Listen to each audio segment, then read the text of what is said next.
할렐루야. 네. 예배에 나오신 여러분 환영합니다. 함께 예배 드릴 수 있어서 너무나 감사합니다. 우리 주위에 계신 분들 같이 인사하시겠습니다. 반갑습니다. 네, 감사합니다. 감사합니다. 사랑합니다. 네. 한 주간도 행복하게 지내셨죠, 그렇죠? 행복이란 무엇일까 이렇게 생각해 보면, 오늘 불을 찬양의 가사에 보면 하나님의 자녀로 살아가는 것이 행복이라고 얘기를 하고 있어요. 우리가 정말 가장 행복한 것이 하나님의 자녀로 살아가는 것이 큰 행복이구나 고백하시면서 우리 함께 찬양하시겠습니다.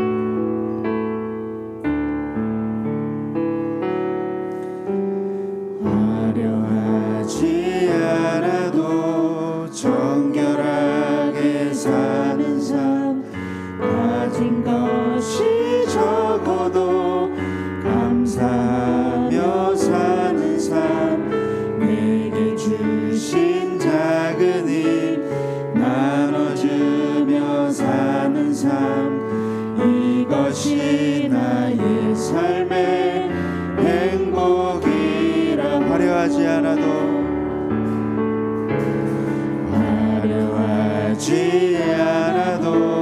정결하게 사는 삶, 가진 것이 적어도 감사하며 사는 삶, 내게 주신 작은 일 나눠주며 사는 삶, 이것이 나의 삶의 행복이라고. 이것이 행복이라고. 세상은 알 수 없는 하나님 선물, 이것이 행복이라고. 하나님의 자녀로 살아가는 것, 이것이 행복이라고.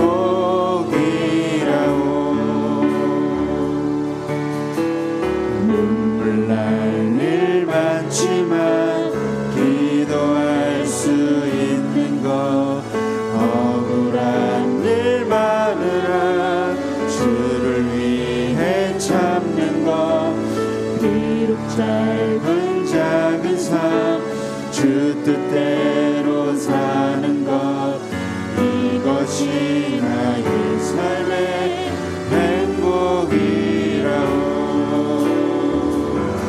이것이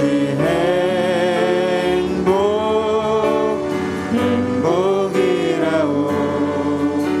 세상은 알 수 없는 하나님 선물, 이것이 행복이라고. 하나님의 자녀로 살아가는 것, 이것이 행복이라고. 이것이 행복이라고. 이것이 행복이라고. 세상은 알 수 없는 하나님 선물, 이것이 행복이라고. 하나님의 자녀로 살아가는 것,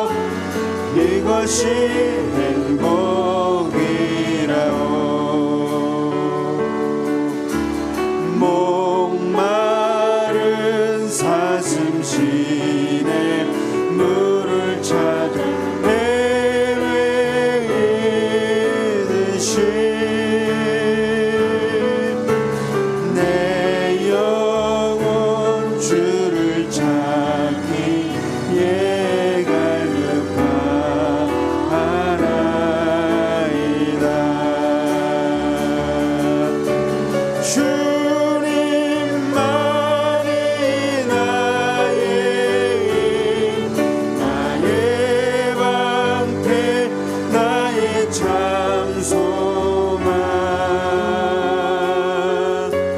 나의 몸 정성 다 바쳐서 주님 경배합니다.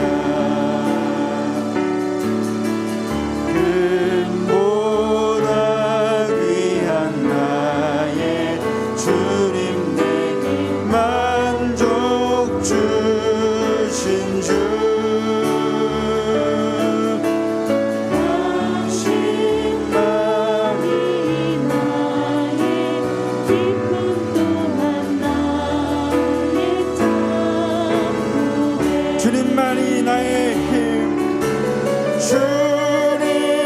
주님만이 나의 방패 나의 참 소망 나의 몸 정성 다 바쳐서 주님 경배합니다. 주님만이 나의 힘 주님만이 나의 방패 나의 참 소망 나의 몸 정성 다 바쳐서 주님 경배합니다. 사슴이 시냇물을 찾기에 밝은 밤같이 내 영혼이 주를 찾고자 주를 갈망합니다. 주여 어찌합니까 사람들이 하는 말이 내 하나님이 어디 있느냐 어디 있느냐 내가 밤낮으로 눈물을 흘리 주여 어찌합니까 내 영혼아 내가 어찌하여 낭만하느냐 내가 어찌하여 불안하는고 너는 너의 하나님을 바라라 내 얼굴을 보시는 내 하나님을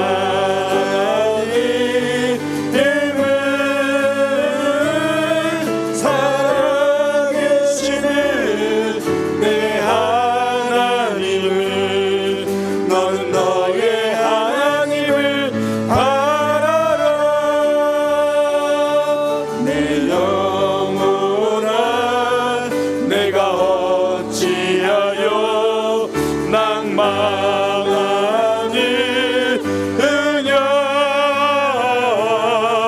내가 어찌하여 불안하는고 너는 너의 하나님을 바라라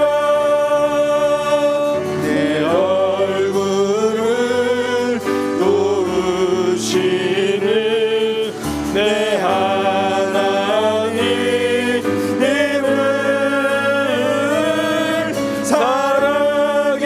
살아계시는 내 하나님을 너는 너의 하나님을 바라라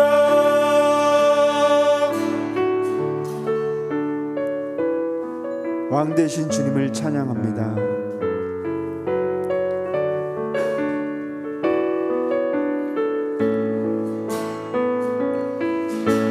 예수 우리 왕이여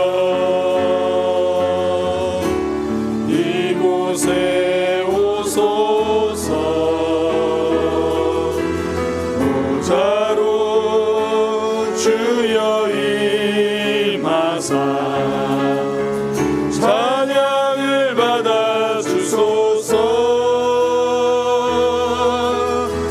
주님을 찬양하오니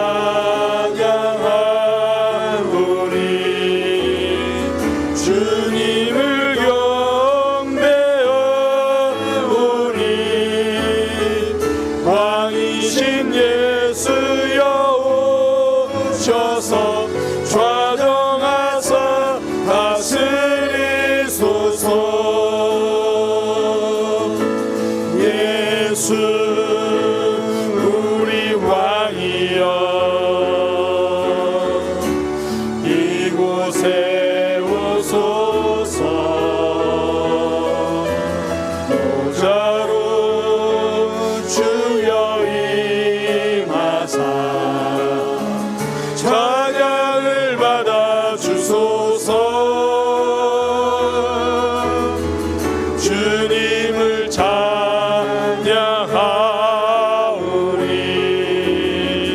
주님을 경배하오니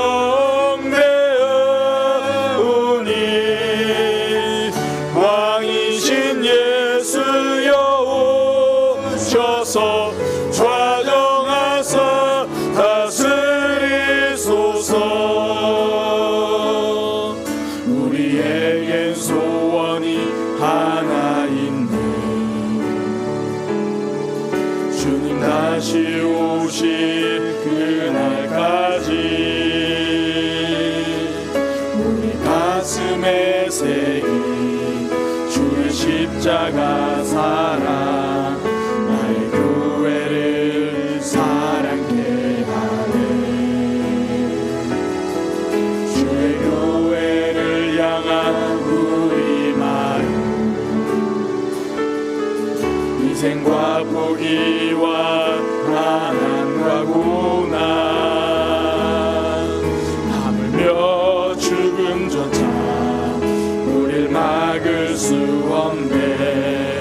우리 교회는 이 땅에 이만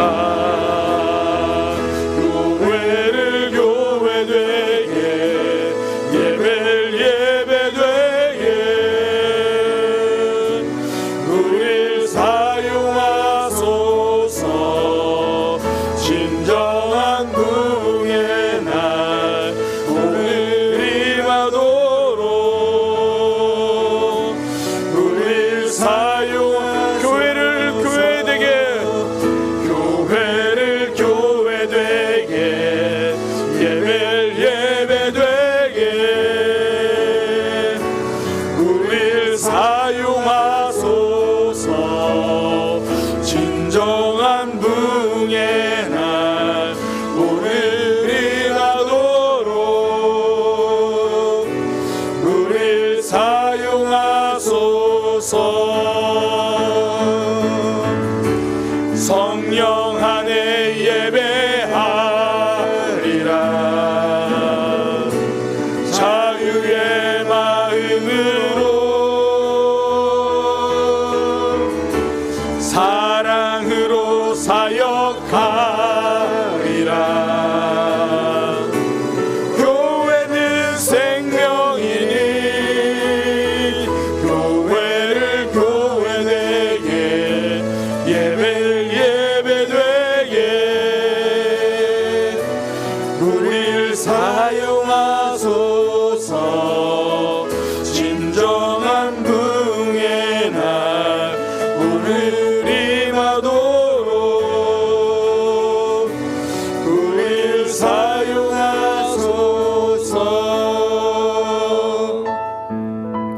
올해 가정의 달 계속 가족들을 위해서 기도하고 있습니다.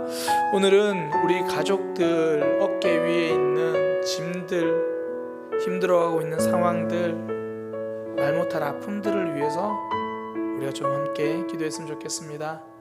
우리 부모님의 아픔, 우리 배우자의 마음속에 남겨진 상처들, 아픔들, 짐들, 또 불안해하는 우리 자녀들의 삶, 우리 가족들을 생각하면서 하나님, 우리 가족들의 짐을 주님께서 맡아주시고 위로하여 주시고 회복시켜 주옵소서. 우리 가족들을 위해서 기도하고요. 또 오늘 예배에 하나님 온전히 드리는 예배가 되게 하여 주옵소서. 우리 그렇게 함께 기도하도록 하겠습니다. 기도하겠습니다. 하나님, 우리 사랑하는 가족들을 위해서 기도합니다. 우리 사랑하는 가족들 함께 대화하고 함께 시간을 보내지만 우리는 그 마음을 다 알지 못합니다. 그 속에 있는 짐의 무게를 우리는 다 알지 못합니다. 하나님께서 아시오니 주님께서 그 짐을 맡아 주옵소서. 수고하고 무거운 짐진 자들아, 다 내게로 오라, 내가 너를 쉬게 하리라. 그 말씀이 우리 가족들 한 사람 한 사람, 우리 부모님, 우리 배우자, 또 우리 자녀들에게 그 말씀이 들려지게 하여 주옵소서. 홀로 지고 있는 아픔의 짐, 외로움의 힘든 짐들을 주님께서 붙들어 주시고 인도하여 주옵소서. 오랜 기도 제목이 있습니다. 주님, 우리의 가족들 기도할 때 응답하여 주옵소서. 미래를 불안해하는 우리 자녀들의 앞길 주님께서 책임져 주옵소서. 끝나지 않을 것 같은 이 어려움과 막막함을 주님께서 받아주시고 위로하여 주옵소서. 주님, 이 시간 예배를 위해서 기도합니다. 하나님께 예배하는 자가 되기 원합니다. 주님, 생각을 드리고 마음을 드리고 영혼을 드립니다. 우리의 시간을 드립니다. 우리의 삶을 드립니다. 이 시간 모두 드립니다. 하나님 앞에서 예배하겠습니다. 주님, 예배 드리는 자가 되게 하여 주옵소서. 우리의 삶을 붙들어 주옵소서.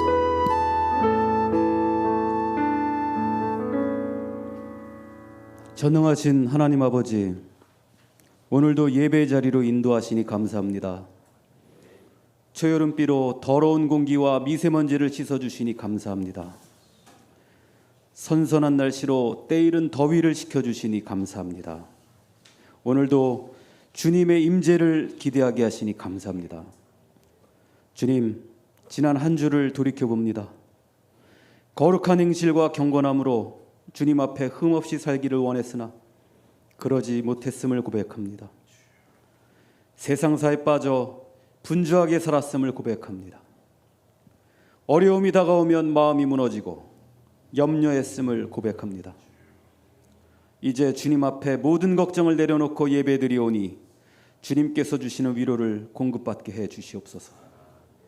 주님, 이 시간 큰 고난과 시련으로 고통받는 성도들이 있습니다. 그들에게 임하셔서 이기게 해주시고 기도하게 해주시옵소서. 주님, 아무리 힘들어도 결국 마지막이 있음을 믿습니다. 믿음의 선지자들을 보면서 견디게 해주시옵소서. 노아는 120년간 방주를 지었습니다. 아브라함은 100살에 아들을 얻었습니다. 모세는 40년간 광야 생활을 해야 했습니다. 하지만 하나님은 반드시 응답하셨습니다. 주님, 기도가 응답되지 않는다고 포기하지 않게 해 주시옵소서. 마귀의 시험을 다 이겨낸 욥처럼 오래 참을 수 있는 힘을 주시옵소서. 마귀는 끊임없이 우리를 공격하지만 주님의 역사는 끝까지 이어짐을 믿습니다. 절대 포기하지 않게 하심을 믿습니다.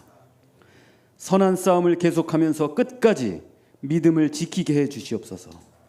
그래서 마지막 때에 의의 멸류관을 기대하는 우리 모두가 될 수 있도록 인도해 주시옵소서. 주님 앞에 정결한 마음으로 나왔습니다. 귀한 말씀을 주시옵소서. 그 말씀을 대신 전하실 박명수 목사님께 성령 충만함을 허락하셔서 오늘 이 자리에서 주님의 음성을 들을 수 있게 해 주시옵소서. 오늘 예배를 위해 준비한 손길들이 있습니다. 주님, 그 모든 손길들을 기억해 주시고 축복해 주시옵소서. 예배에만 집중하길 원합니다. 그렇게 인도해 주시옵소서. 살아계시고 언제나 우리와 동행하시는 우리 주 예수 그리스도의 이름으로 기도합니다.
믿는 것은 받은 증거 많도다. 예수 귀한 예수 믿음 더욱 주소서. 구주 예수 의지하는 심히 기쁜 일일세. 주를 믿는 나의 마음 그의 피에 적시네. 예수 믿는 것은 받은 증거 많도다. 예수 귀한 예수 믿음 더욱 주소서.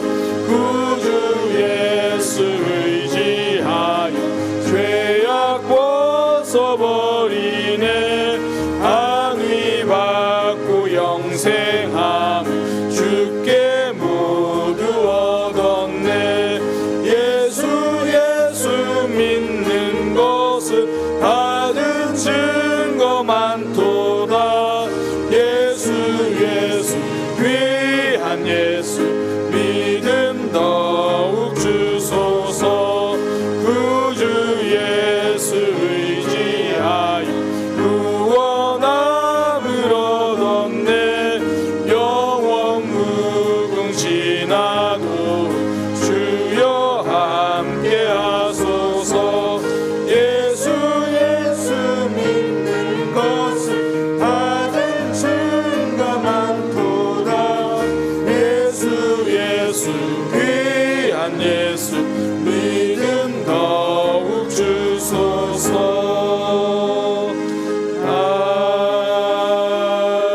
아멘.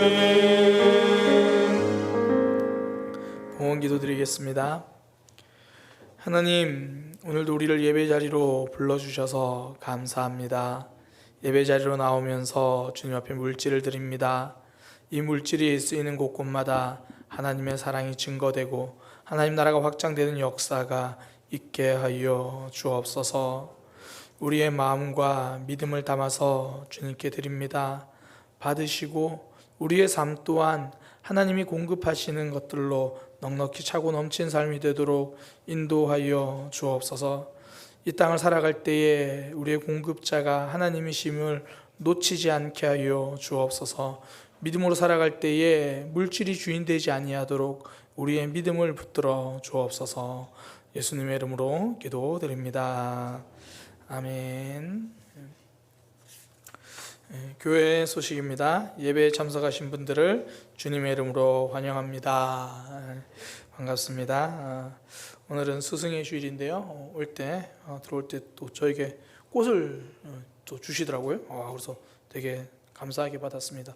아마 우리 장로님들도 또 우리 교사들도 우리 기관 교사들도 아마 이렇게 좀 준비해 주신 것 같더라고요. 몇 분들이 주시는데 이게 더 열심히 해야겠다, 기도해야겠다 그런 마음들을 가졌습니다. 우리 구역 교사분들 또 우리 자녀들이 속한 기관의 교사들에게 그렇게 작게 문자 하나라도 그래 감사합니다, 고맙습니다 이렇게 표현할 수 있는 그런 시간이 되면 좋겠습니다. 서로 그렇게 표현하고 감사와 사랑이 넘치는 그런 모습 되기를 소망합니다. 우리 옆에 있는 친구들과 함께 인사하겠습니다. 우리 교회는 힘이 되는 교회입니다. 사랑의 교회가 곁에 있습니다. 제가 힘이 되겠습니다. 아멘. 우리 하나님 말씀 함께 보도록 하겠습니다. 사도행전 15장입니다. 사도행전 15장 1절에서 21절까지 말씀입니다. 사도행전 15장 1절에서 21절까지 말씀입니다. 어떤 사람들이 유대로부터 내려와서 형제들을 가르치되 너희가 모세의 법대로 할례를 받지 아니하면 능히 구원을 받지 못하리라 하니 바울 및 바나바와 그들 사이에 적지 아니한 다툼과 변론이 일어난지라. 형제들이 이 문제에 대하여 바울과 바나바와 및 그 중에 몇 사람을 예루살렘에 있는 사도와 장로들에게 보내기로 작정하느라.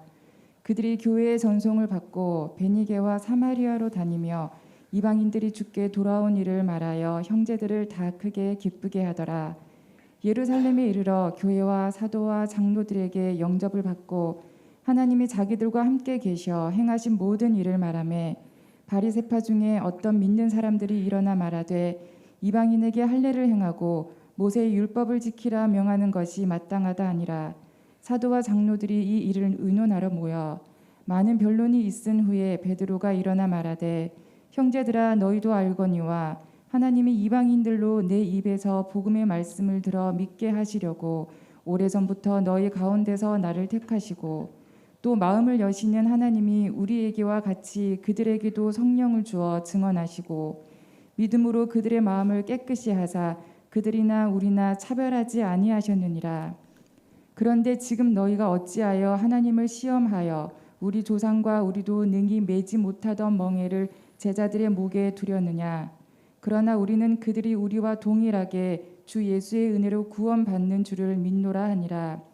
온 무리가 가만히 있어 바나바와 바울이 하나님께서 자기들로 말미암아 이방인 중에서 행하신 표적과 기사에 관하여 말하는 것을 듣더니 말을 마침에 야고보가 대답하여 이르되 형제들아 내 말을 들으라. 하나님이 처음으로 이방인 중에서 자기 이름을 위할 백성을 취하시려고 그들을 돌보신 것을 시므온이 말하였으니 선지자들의 말씀이 이와 일치하도다 기록된 바 이후에 내가 돌아와서 다윗의 무너진 장막을 다시 지으며 또 그 허물어진 것을 다시 지어 일으키리니 이는 그 남은 사람들과 내 이름으로 일컬음을 받는 모든 이방인들로 주를 찾게 하려 함이라 하셨으니 즉 예로부터 이것을 알게 하시는 주의 말씀이라 함과 같으니라. 그러므로 내 의견에는 이방인 중에서 하나님께로 돌아오는 자들을 괴롭게 하지 말고 다만 우상의 더러운 것과 음행과 목매어 죽인 것과 피를 멀리하라고 편지하는 것이 옳으니 이는 예로부터 각 성에서 모세를 전하는 자가 있어 안식일마다 회당에서 그 글을 읽음이라 하더라. 아멘. 본문이 길죠. 어떤 분이 예전에 최근에 그러시더라고요. 성경 구절이 딱 한 절이 딱 봉독이 된 거예요. 그래서 하나님이 날 정말 사랑하시는구나 그렇게 이야기를 하시던데 하나님 우리 평정 집사님도 사랑하십니다. 사도행전 15장 1절에서 21절 말씀을 통해 질문을 잃어버린 삶은 위험하다라는 제목으로 하나님 말씀 증거하도록 하겠습니다. 질문을 잃어버린 삶은 위험합니다. 오늘 본문은요, 이 기독교 전체 역사에서 굉장히 중요한 부분입니다. 많은 이방인들이 예수님을 믿고 구원을 받았습니다. 그런데 한 가지 문제가 생긴 거죠. 그러니까 전통적으로 이스라엘 백성들은 율법을 지켜왔거든요. 율법을 지켜오던 그들이 예수님을 믿고 나니까 여전히 말씀을 지키면서 예수님 믿고 신앙생활 하는데 이방인들은 원래 율법을 지키지 않던 사람들입니다. 그들이 예수님을 믿었는데 과연 그들이 율법을 지켜야 하는가 말아야 하는가? 특별히 이스라엘 백성들은 할례를 받는 것이 하나님의 백성이라는 징표였는데 이방인에서 예수님을 믿고 있는 사람들, 하나님의 백성이 되는 사람들은 할례를 받아야 하는가 말아야 하는가? 오늘 본문에 보니까 유대로부터 온 사람들, 그러니까 원래부터 율법을 지키던 사람들이 안디옥 교회로 와서 이렇게 말합니다. 이방인 중에 예수님 믿는 사람이 할례를 받아야 그래야 하나님 백성이 됩니다. 예수님도 믿어야 되지만 할례를 받아야 구원받습니다. 이렇게 말하는 거예요. 또 예수님 믿은 사람 중에서 원래 바리새인이었던 사람들도 예수님을 믿게 됩니다. 바리새인들 다 나쁘게 보지 마세요. 그 중에서 예수님 믿은 사람들이 있습니다. 그러니까 흔히 바리새파 성도라고 하겠습니다. 바리새파 성도들 중에서 이렇게 말하는 거예요. 율법 당연히 지켜야 합니다. 그리고 할례 받아야 합니다. 그래야 구원받습니다. 이제 이 문제가 대두된 거예요. 결론은요, 원래 이스라엘 백성들이 아니던 사람들, 율법을 모르고 예수님 믿은 사람들, 구원은 그것만이면 충분하다. 이렇게 결론이 나는 내용입니다. 왜 유대인으로 있다가 예수님 믿은 사람들, 또 바리새파 성도들이 새로 이방인 중에 예수님 믿은 새신자 이방인들에게 할례를 받아야 한다, 율법을 지켜야 한다, 그렇게 말했을까요? 새신자들을 괴롭히려고 그랬을까요? 저는 그렇게 생각하지 않습니다. 단지 내가 신앙생활 해온 패턴이 그런 거예요. 내가 살아온 방식, 내가 믿어온 방식을 그들에게 알려줄 뿐이죠. 이방인들이 예수님 믿게 되었는데 그들이 우리와 어떻게 다를까? 이런 질문을 하지 않은 거예요. 그냥 내가 믿던 방식대로 내가 해왔으니까 이것이 맞을 거야, 그렇게 말하는 거죠. 질문을 잃어버린 삶이죠. 그러다 보니 구원에 대해서도 잘못 알려줍니다. 질문을 잃어버리니까 길도 잃어버리는 거예요. 철학자 중에 혹시 가장 유명한 사람 이름 대라면 누구를 이야기하실 건가요? 나오나도 알고 있는 소크라테스를 우리 보통 이야기하잖아요. 소크라테스가 이 재판 받고 사형을 받는데요, 재판 받는 이유를 딱 한 문장으로 요약하라면 저는 이렇게 이야기합니다. 질문이 많아서 그래요. 소크라테스가요, 만난 사람들마다 질문을 해요. 지나가다가 만나서 이렇게 물어요. 용기란 무엇입니까? 그 사람이 곰곰이 생각하다가 전쟁 났을 때 물러서지 않고 용감하게 싸우는 거, 그게 용기입니다. 그래요? 그러면 그 전쟁 자체가 잘못된 전쟁이라면 그때도 용감하게 싸우는 게 용기입니까? 이렇게 자꾸 물으니까 사람들이 기분이 나쁜 거예요. 특히 이제 내가 좀 똑똑하다는 사람들 찾아가서 질문을 하니까 본인이 창피당하는 것 같고, 또 근데 그런 소크라테스를 젊은이들은 좋다고 막 따라다니고, 그래서 이 사람들이 기분이 나빠가지고 재판을 하는 거예요. 재판 중에서도 굉장히 자기 잘났다고만 이야기하니까 사형, 그렇게 되는 거죠. 그러니까 소크라테스 질문하는 사람이에요. 질문해가지고 재판받은 거예요. 그러니까 철학자 어떤 사람인가 누가 물어보면 아주 멋있게 대답하세요. 질문을 잘하는 사람이 철학자입니다. 실제로 그래요. 그 어린 왕자라는 소설 아실 거예요. 직접 보셨거나 들어보셨거나. 어린 왕자, 저도 굉장히 좋아하는 동화 같은 소설인데요, 저는 이 어린 왕자의 책을 이렇게 말합니다. 아주 쉽고 아주 재밌는 철학책이다. 이 어린 왕자가요, 굉장히 질문을 많이 해요. 근데 그 질문이 굉장히 의미가 많아요. 어떤 별에 도착을 합니다. 그 별에 도착하니까 그 별에는요, 술 주정뱅이가 있는 거예요. 그래서 어린 왕자가 묻습니다. 지금 뭐 하세요? 술 마시지. 다시 질문합니다. 왜 술 마셔요? 잊어버리려고. 뭘 잊어버리시려고요? 부끄러운 것을 잊으려고. 뭐가 부끄러우신데요? 내가 술 마시고 있는 게 부끄러워. 계속 반복된 삶. 그 질문을 통해서 글을 읽는 사람은 이 사람 뭔가 잘못됐구나 알게 되는 거예요. 다른 별에 가서도 마찬가지예요. 지금 뭐 하세요? 왜 그거 하세요? 왜 그렇지요? 계속 질문을 해요. 내 삶에서 이런 질문이 없으면요, 똑같이 반복하는 실수에서 벗어나지 못합니다. 지금 바리새파 성도들이 그래요. 지금까지 살아왔던 방식을 벗어나지 못해요. 질문하지 않거든요. 돈을 잃어버리는 것보다 더 위험한 것이요, 질문을 잃어버리는 겁니다. 돈은 시간이 지나서 다시 벌면 돼요. 하다못해 급하면 빌려서라도 쓰면 됩니다. 그러면 누가 대신 갚아줘요? 미래에 내가 대신 갚아줄 겁니다. 오늘 내가 쓰고 미래에 네가 고생 좀 해라. 또 그런 거는 고생스럽지만 근면하면 어느 정도 해결이 돼요.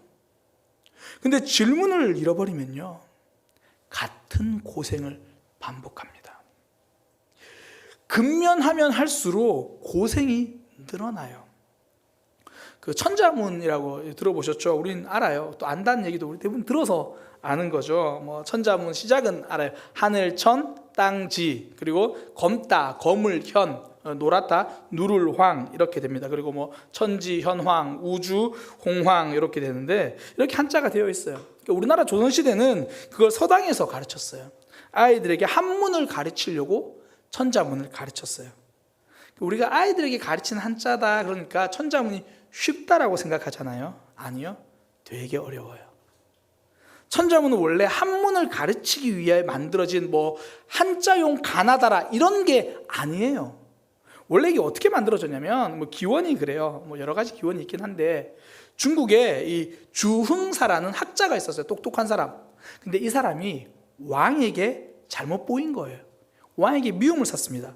그래서 왕이 이 사람을 죽일까 그러다가 학자니까 그래도 이제 뭐 기회 비슷하게 주는 거예요. 어려운 문제를 내는 겁니다. 단 하루 만에 4글자씩 259절에 한 시를 지어라. 대신 한 글자도 중복되면 안 된다. 그렇게 한 거예요. 그렇지, 다 짓지 못하면 널 죽일 거다. 그래서 하룻밤 만에 4글자로 된 259절의 시를 지은 겁니다. 그래서 4 곱하기 250이 천자 된 거예요. 그러다 보니까 일상에서 잘 안 쓰는 어려운 글자도 있어요. 반면에 일상에서 자주 쓰는 산, 강 이런 단어는 또 거기에 빠졌어요. 근데 어느 순간에 그냥 그걸 가지고 아이들에게 글자를 가르치는 거죠. 정약용이 우리나라 굉장히 대단한 학자잖아요. 그러니까 천자문을 보면서 이렇게 말하는 거예요. 과연 이걸로 글자를 가르치는 게 옳은가? 그렇게 질문하면서 이렇게 말해요. 아니, 천지 가르쳤으면 예를 들어 일월 해와 달 이런 거 가르쳐야지 갑자기 검다 노랗다 이게 무슨 말이냐. 그 현황 검다 노랗다를 가르쳤으면 청, 백, 흑, 청적, 흑, 백 이런 거를 가르쳐야지 갑자기 또 우주가 나오고 이러니까 글자를 배울 수가 없지. 천자문을 다 배웠는데도 아직도 글자를 모르는 아이들이 얼마나 많냐. 그래서 본인이요 2천자로 된 아학편을 직접 만들었어요. 훨씬 쉽게 한문을 배우게 만들었어요. 문제는요, 당시 양반들이 받아들이질 않아요. 늘 익숙하게 했던 대로 질문 없이 그냥 그대로 쓰는 거예요. 질문이 사라지니까 열심히 힘들게 틀린 길을 갑니다. 그러니까 고생을 열심히 하는 거예요. 자기만 그러는 게 아니라 남들까지 힘들게 하는 거죠. 오늘 본문에 등장한 사람들이 그렇잖아요. 열심은 있어요. 질문이 없어요. 그냥 우리가 이렇게 해왔으니까 그렇게 한다 이렇게 생각하는 거죠. 이게 얼마나 슬픈 일이냐면요, 신앙생활에도 장애물이 돼요. 이 바리새파 성도들 때문에 교회에 엄청 큰 싸움이 벌어집니다. 그러니까 바울과 바나바가 그 이야기를 듣고 할례 받아야 구원받는다 이 이야기를 듣고 아니다라고 반박을 하기 시작하는데요, 2절에 보면 적지 않은 다툼이라고 말하는데 이게 번역이 좀 약해요. 의미를 살려서 정확하게 번역하면 굉장히 심한 다툼이 일어난 거예요. 그러니까 이 문제 가지고 엄청 싸웠다는 거예요. 해결도 안 됐어요. 그래가지고 안디옥 교회에서 생긴 다툼을 나중에 예루살렘 교회까지 가지고 올 정도로 굉장히 심한 다툼이 생깁니다. 이방인들이 예수님 믿는 거 얼마나 기쁜 일인가요? 오늘 본문에 보니까 이방인들이 예수님 믿었다는 소식을 다른 데 알려주니까 다들 기뻐했대요. 그 기뻐해야 할 거리가 다툼의 거리로 바뀌어버립니다. 이유는 딱 하나, 내가 지금까지 그렇게 해왔던 거 질문 없이 동일하게 강조하다 보니까 그렇게 된 거예요.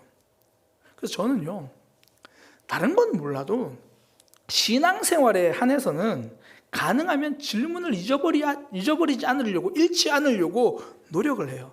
항상 물어보는 거예요. 이거 왜 하지? 제가 우리 교회에 왔을 때 초창기예요. 청년들이 이 헌신 예배를 준비한다 그러더라고요. 그때 제가 전도사님께 물었어요. 전도사님, 헌신 예배를 왜 할까요?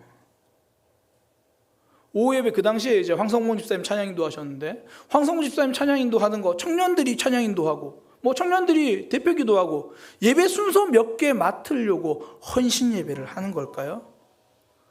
헌신 예배를 왜 할까요? 그렇게 질문을 던졌더니 청년반에서 그 질문을 가지고 고민이 시작됐던 것 같아요. 그래서 헌신 예배 내용을 딱 짜서 결정해서 저한테 알려주는데요. 목사님, 저희 헌신 예배 때 헌신 청소하겠습니다. 헌신을 왜 하는지 고민을 했더니 그 주간에 교회 대청소를 하겠다고 청년들이 결정을 했어요. 그래서 집사님들이 하셨어요. 청년들과 함께 이렇게 대청소를 했죠. 뭐 성탄절도 마찬가지죠. 제가 성탄절 이제 청년들이 준비한다고 전사님께 또 물었어요. 성탄절 행사를 왜 할까요? 그러니까 뭐 춤추고 찬양하고 그러면서 예수님 생일 축하하는 거, 정말 예수님이 기뻐하시는 선물이 뭘까요? 그랬더니 그때도 청년들이 막 고민하더니 뭐 율동이고 찬양 아무것도 안 하고 교회 주변 청소하러 나갔어요. 그러니까 우리 교회 말고 이 지역사회 청소하러 나갔어요. 그러니까 질문을 하니까 우리가 어떻게 가야 하는지, 무엇을 내려놓아야 하는지 발견하는 거죠. 보통 뭐 헌신예배 또 행사한다 그러면 율동 뭐 할까, 찬양 뭐 할까, 그러다가 저 사람은 하네 안 하네 그러면서 상처받고 싸우고 질문을 잃어버리니까 열심히 방황만 합니다. 그러니까 이 바리새파 성도들이 그랬는데 중요한 건 이 바리새파 성도가 우리 마음속에도 있다는 거예요. 게으른 내 몸이 때로는 바리새파 성도예요.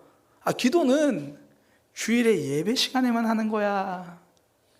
성경책 주중에 보면 눈 나빠져. 그래서 다들 주일에 교회 놔두고 다니시잖아요. 교회에서만 보시려고. 지금까지 이렇게 살았으니까 그냥 그렇게. 눈치 보는 마음이 때로는 바리새파 성도죠. 믿음이 약할 때 이 사람 저 사람 눈치 봤잖아요. 그런데 믿음이 자라나서도 습관적으로 사람 눈치 보는 거죠. 지금까지 그렇게 해 왔으니까. 하나님 안 믿을 때 살던 삶 여전히 붙들고 사는 거예요. 그러니까 바리새파 성도가 안디옥 교회만 있는 것이 아니라 내 마음속에, 내 삶 속에도 있는 거죠. 주중에 뭐 요즘 코로나 때문에 힘들겠지만 뭐 안 믿는 친구들 만나서 차 한잔하고 밥 먹으면서 예수님 안 믿는 그들과 똑같은 주제로 똑같은 결론 내고 그렇게 집으로 돌아와요. 뭔가 아닌 것 같은데 그러면서 똑같은 삶을 계속 살고 있는 거예요. 뭔가 아닌 것 같은데 이런 단순한 느낌을 넘어서 분명한 질문이 생겨야 합니다. 나 이렇게 살아도 되나? 나 이렇게 신앙생활 해도 되나? 이것이 하나님이 원하시는 믿음 생활일까? 잃어버렸던 질문이 확 치고 올라와야 돼요. 근데 질문은 그냥 내 안에서 잘 생기지 않거든요. 더욱이 다른 사람이 자꾸 질문하면 괜히 부담스러워요. 소크라테스가 왜 죽었다고요? 자꾸 다른 사람이 질문하니까 그래요. 그러면 언제 이러한 질문이 우리 속에 생깁니까? 말씀을 만나야 질문이 생겨요. 말씀 속에는 하나님의 일하심이 있기 때문이거든요. 그러니까 예수님의 일하심을 한번 생각해 보세요. 예수님이 안식일에 회당에서 말씀을 전하시다가 몸이 아픈 사람이 있으니까 보고 바로 치료해 버리십니다. 그러니까 종교 지도자들이 놀라죠. 이게 뭐야? 왜 저러나? 옆에서 보고 있던 사람들이 그 생각하는 거예요. 안식일에 아무것도 안 해야 되는 줄 알았는데 사람은 살려도 되나? 질문이 생기는 거죠. 이게 하나님의 일하심은 역동적이거든요. 우리의 생각에 갇혀 있지 않아요. 그러니 하나님의 일하시는 걸 보면 늘 질문이 생기는 거예요. 오늘 본문 상황도 그래요. 이 할례 문제가 안디옥 교회에서 해결이 안 되니까 예루살렘 교회로 가지고 왔잖아요. 막 변론하고 나서 바울이 일어나가지고 하는 말, 하나님의 일하심에 대해서 이야기를 해요. 내가 이방인에게 복음을 전할 때 하나님께서 이방인에게 성령을 주셨다. 하나님께서는 그들의 마음을 보셨다. 할례냐 아니냐 이런 거 안 보시더라. 바울과 바나바도 이방인들이 예수님 믿을 때 하나님이 어떤 일을 하셨는지 그거 이야기해요. 12절에 바울과 바나바가 하나님께서 자기들로 말미암아 이방인 중에 행하신 표적과 기사에 관해서 말하더라. 하나님이 구원에 관해서 어떤 일을 하셨는지 그거 알려주는 거예요. 하나님의 일하심을 발견하는 순간 내가 하던 행동에 질문이 생기는 거죠. 나 이러고 있어도 되나? 제가 만났던 청소년 중에서요, 이 자존감이 바닥이던 친구가 있어요. 그러다 보니까 예수님 믿고 나서도 학교 친구들 눈치를 보는 거예요.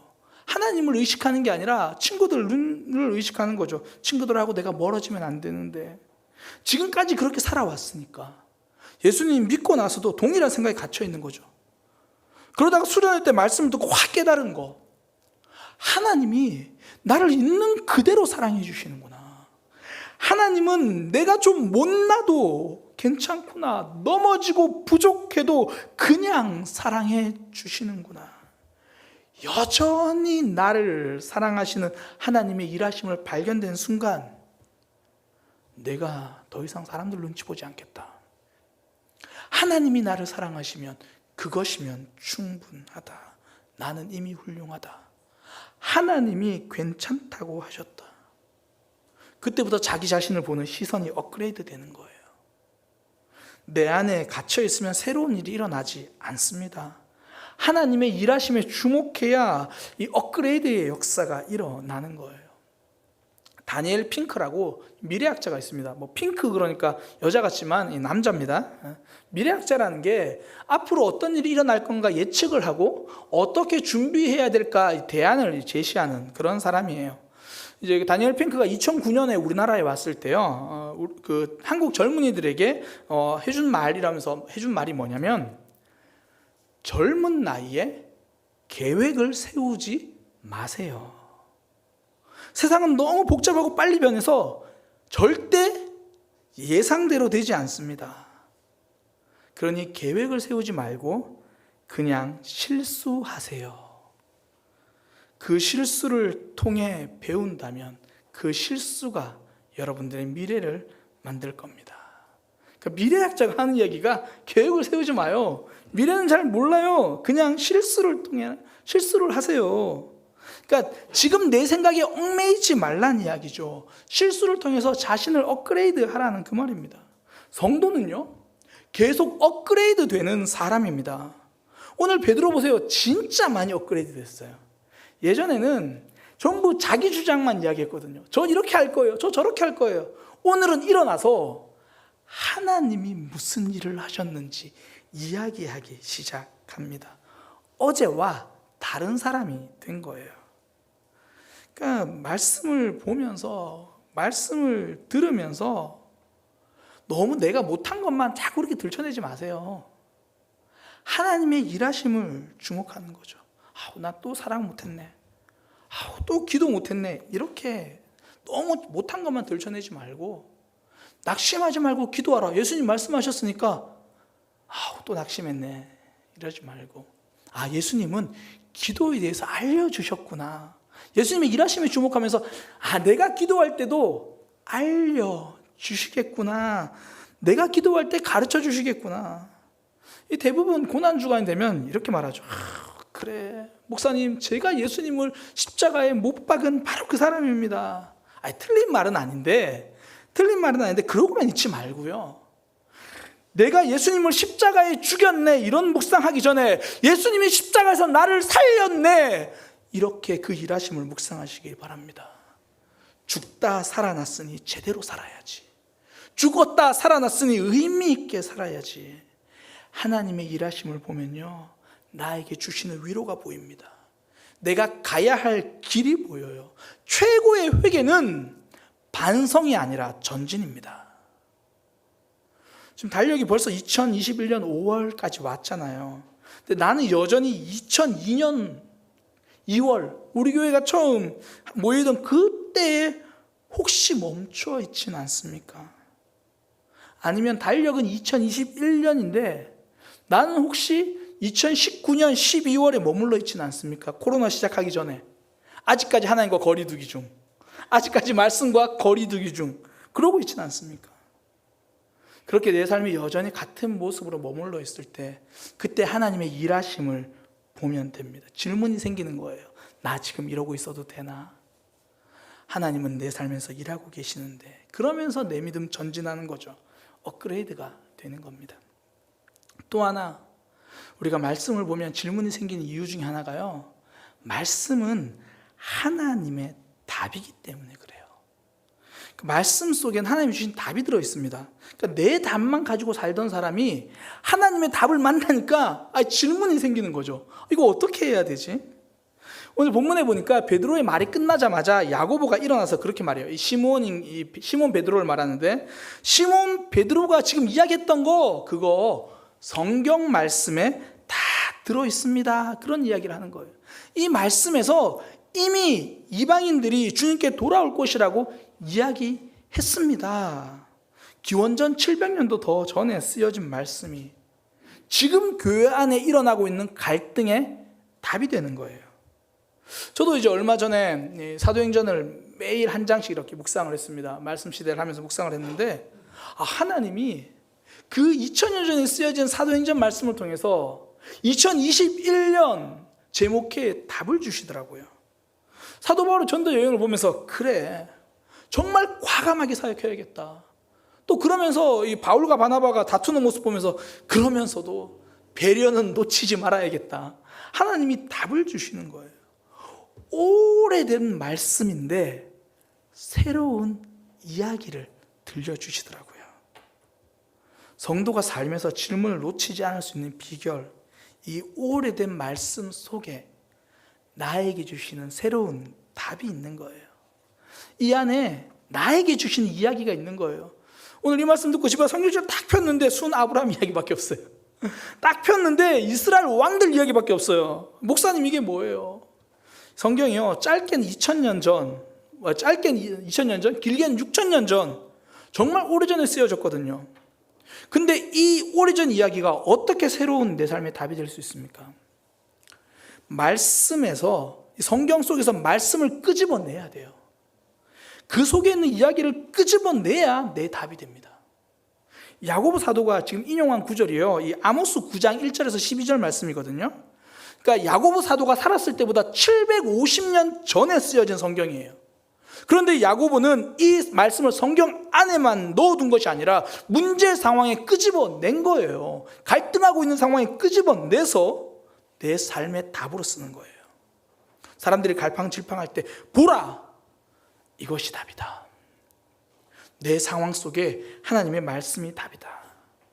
얼마 전에 우리 교회 집사님 한 분이 그런 얘기를 해주시더라고요. 그러니까 주변 사람의 거짓말 때문에 굉장히 힘들어했대요. 연락할 때마다 말이 바뀌고 약속을 해놓고도 지키지 않고, 그러니까 이제 주변에서 그분을 사랑하는 분들이 말하죠. 아우, 신경 쓰지 마. 본인도 아우, 신경 쓰지 말아야지. 신경 쓰지 말아야지 하고 신경이 안 써지면 걱정이 없겠네. 우리가 그 스위치가 있는 게 아니잖아요. 신경 꺼야지 하고 꺼지는 게 아니잖아요. 계속 이제 그게 신경이 쓰이고 마음 힘들고 무너지고 막 그러는 거죠. 그러던 중에 누가복음 15장, 잃어버린 아들을 기다린 아버지의 비유, 이 말씀을 읽고 묵상하면서 그 문제에 답이 내려지는 거예요. 그래, 하나님이 나를 채워주시고 하나님이 나를 붙들어 주신다. 그러니까 그분이 이렇게 쓰더라고요. 그 말씀을 읽고 정신이 번쩍 들었다. 찡그렸던 마음, 얼굴 한 번에 쫙 펴졌다. 2000년 전의 말씀이 내 상황을 가져오니까 답이 되는 거예요. 힘이 되는 거죠.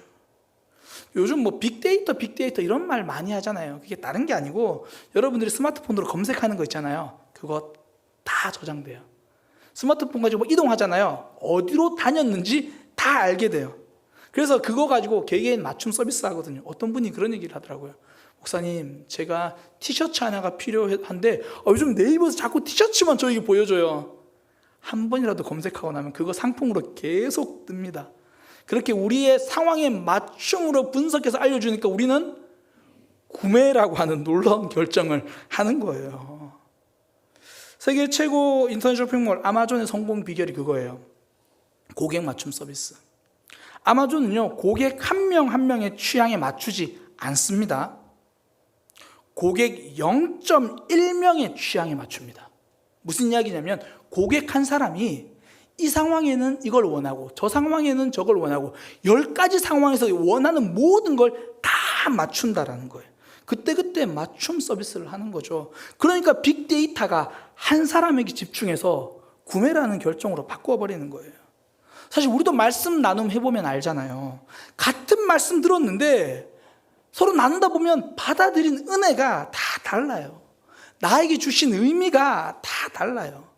하나님의 말씀이 내 상황으로 오니까 그게 나에게 답이 되는 거죠. 그래서요, 이 말씀에 관해서 제일 불쌍한 사람이 마음 좋은 사람이에요. 내 상황으로 가져오지 않고 우리 상황으로 또 가져와 주거든요. 말씀 읽고 나서 더 기도해야겠다. 말씀 듣고 나서 더 사랑해야겠다. 사실 이건 내 상황이 아니죠. 모든 성도가 다 해야 되잖아요. 진짜 내 상황으로 가져오면 어떻게 되냐면 나는 지금 이런 모습 때문에 이렇게 기도하지 못하고 있는데 하나님은 그 상황을 이렇게 뛰어넘어서 기도하라고 하는구나. 내 상황으로 들리는 거예요. 사랑하라는 말이 그냥 사랑해야겠다가 아니라 나는 아직도 저 사람한테 2015년에 받은 상처를 붙들고 있어서 사랑하기 싫은데 하나님은 2021년 5월 지금 그 상처 풀라고 하는구나. 이렇게 내 상황에 그대로 맞게 말씀을 받아들이는 거죠. 그래서 성도는요, 말씀을 볼 때, 말씀을 들을 때만큼은 가장 이기적인 사람이 되어야 합니다. 이 말씀도 내게 주신 말씀, 저 말씀도 내 상황에 주신 말씀, 다 내 삶으로, 내 상황으로 가져오는 거죠. 그렇게 말씀을 내 상황으로 가지고 오면 다른 사람과 싸울 일이 없어요. 하나님이 내게 주신 말씀 갖고 씨름하기도 버겁잖아요. 다른 사람 참견할 시간이 없어요. 실제로 말씀과 가까워지면 가까워질수록 사람들이 화를 덜 내요. 대신에 화냈던 사람들을 보면서 그들을 안타깝게 여기며 슬퍼하기 시작하는 거죠. 다 내 말씀으로 다가오니까. 말씀이 우리 삶의 지금 상황에 답이 되고 질문을 만들어주는 거예요. 나 이렇게 저 사람 계속 미워해도 되나? 나 이렇게 계속 편한 것만 추구하면 되나? 그러면서 우리에게 새로운 답을 알려주시는 거죠. 어제가 스승의 날이었습니다. 인생의 가장 큰 스승은요, 말씀입니다. 가장 좋은 스승은 말씀입니다. 언제나 나에게 답을 제대로 알려주는 스승은 말씀입니다. 우리는요, 쉽게 익숙해져요. 그러면서 그냥 익숙한 대로 가면서 질문을 잃어버리는 거죠. 그냥 이렇게 지내고 싶고 편하게 지내고 싶고, 내 말씀을 읽으면 하나님의 일하심이 보이는 거예요. 그러면서 질문이 생깁니다. 나 이렇게 좌절하지 말아야겠다. 나 하나님 일하심 붙들고 살아야겠다. 말씀 읽으니까 하나님 주신 답이 보이는 거예요. 그래, 내 인생 하나님 주신 답으로 돌파해야겠다. 우리의 삶, 질문을 되찾게 되기를 소망합니다. 말씀을 통해서 하나님이 원하시는 길을 붙들게 되기를 소망합니다. 말씀 속에는요, 하나님의 일하심이 있습니다. 하나님 주신 새로운 답이 있습니다. 우리 함께 찬양할 건데요, 어떤 상황 속에서도 저는 말씀만, 하나님만 보겠습니다. 우리 그런 마음으로 함께 고백합니다.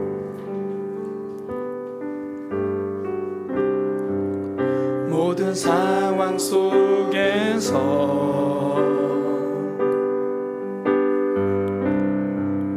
주를 찬양할지라.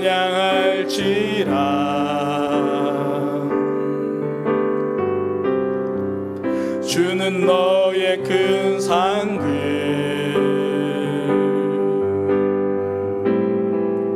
큰 도움이시라. 주의 얼굴 구할 때, 주의 얼굴 구할 때,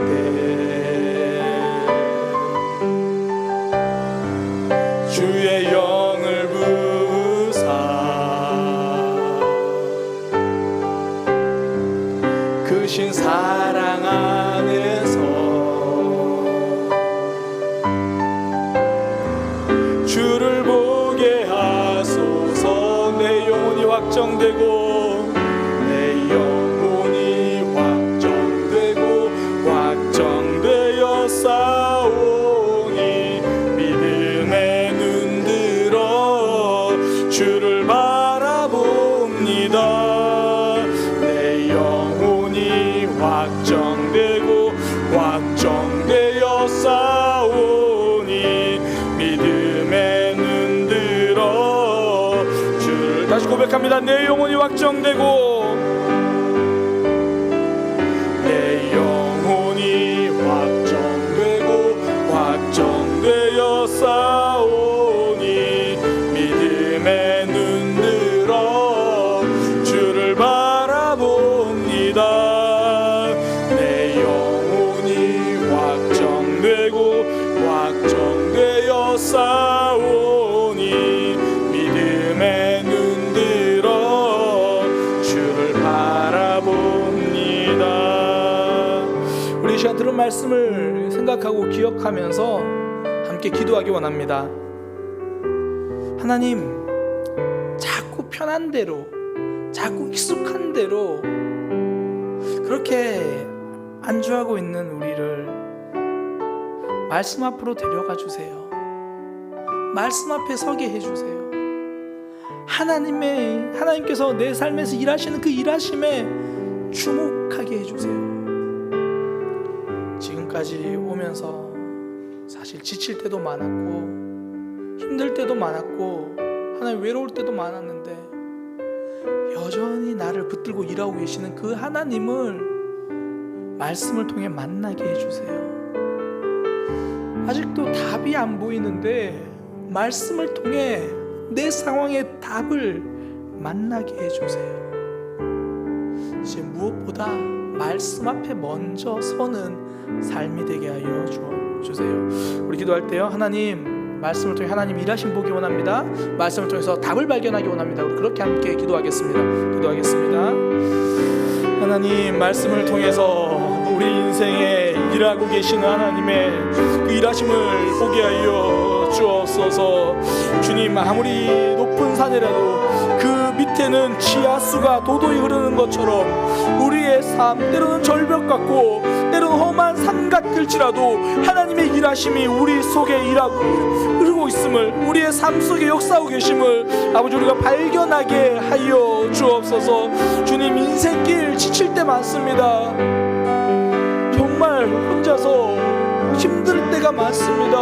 하나님, 그때마다 하나님의 일하심이 보여지고 발견되게 하여 주옵소서. 혼자라고 여겨지는 그 순간에도 나 혼자가 아님을 말씀을 통해 발견하고 깨닫게 하여 주옵소서. 하나님, 점점 답을 모르겠습니다. 점점 어렵습니다. 점점 불투명합니다. 이 속에서 하나님의 답을 발견하게 하여 주옵소서. 오늘 하루 어떻게 결정해야 하는지, 내일 또 어떻게 살아가야 하는지 하나님이 주신 나 붙들고 살아가게 하여 주옵소서. 익숙함에 속아 질문을 잃어버리지 않게 하시고 하나님 앞에 서서 선명하게 질문하고 선명하게 돌아보며 하나님이 알려주시는 길대로 걸어갈 수 있는 삶이 되기 원합니다. 하나님, 인도하여 주옵소서. 주님, 붙들어 주옵소서. 하나님, 신앙생활 잘해보고 싶은데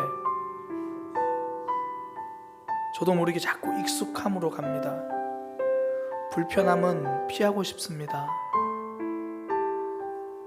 이제까지 해왔던 방식대로 그대로 살아가고 싶을 때가 많습니다. 그런 우리에게 벼락 같은 말씀을 허락하여 주옵소서. 이런 우리에게 잔잔한 따뜻한 위로가 되는 말씀을 허락하여 주옵소서. 아무리 험하고 높은 산에도 그 밑에는 지하수가 흐르는 것처럼 절벽 같은 우리 인생, 험한 우리 인생 속에 하나님의 일하심이 여전히 함께 하신다는 것 발견하게 하여 주옵소서. 홀로 걸어온 삶 같았는데 하나님이 인도하신 삶이라는 것을 보는 눈이, 발견할 수 있는 역사가, 말씀을 통해 깨달아지는 은혜가 있게 하여 주옵소서. 하루하루 살아갈수록 더 답을 모르겠습니다. 더 어떤 것이 좋은 결정인지를 모르겠습니다. 말씀으로 대답해 주세요. 우리의 상황 속에 말씀으로 대답해 주세요. 그 말씀으로 답을 듣고 살아가는 한 주간의 삶이 되게 하여 주옵소서. 하나님, 우리 사랑의 교회 성도들 이번 한 주간 하나님의 일하심을 발견하고 하나님의 답을 깨달아 하나님 붙들고 살아가게 하여 주옵소서. 이제는 우리 주 예수 그리스도의 은혜와 하나님 아버지의 크신 사랑과 성령 하나님의 역사하심이 말씀 붙들고 하나님의 일하심을 발견하며 하나님의 답대로 살아가기로 다짐하는 모든 이들에게 지금부터 영원까지 함께 있을지어다.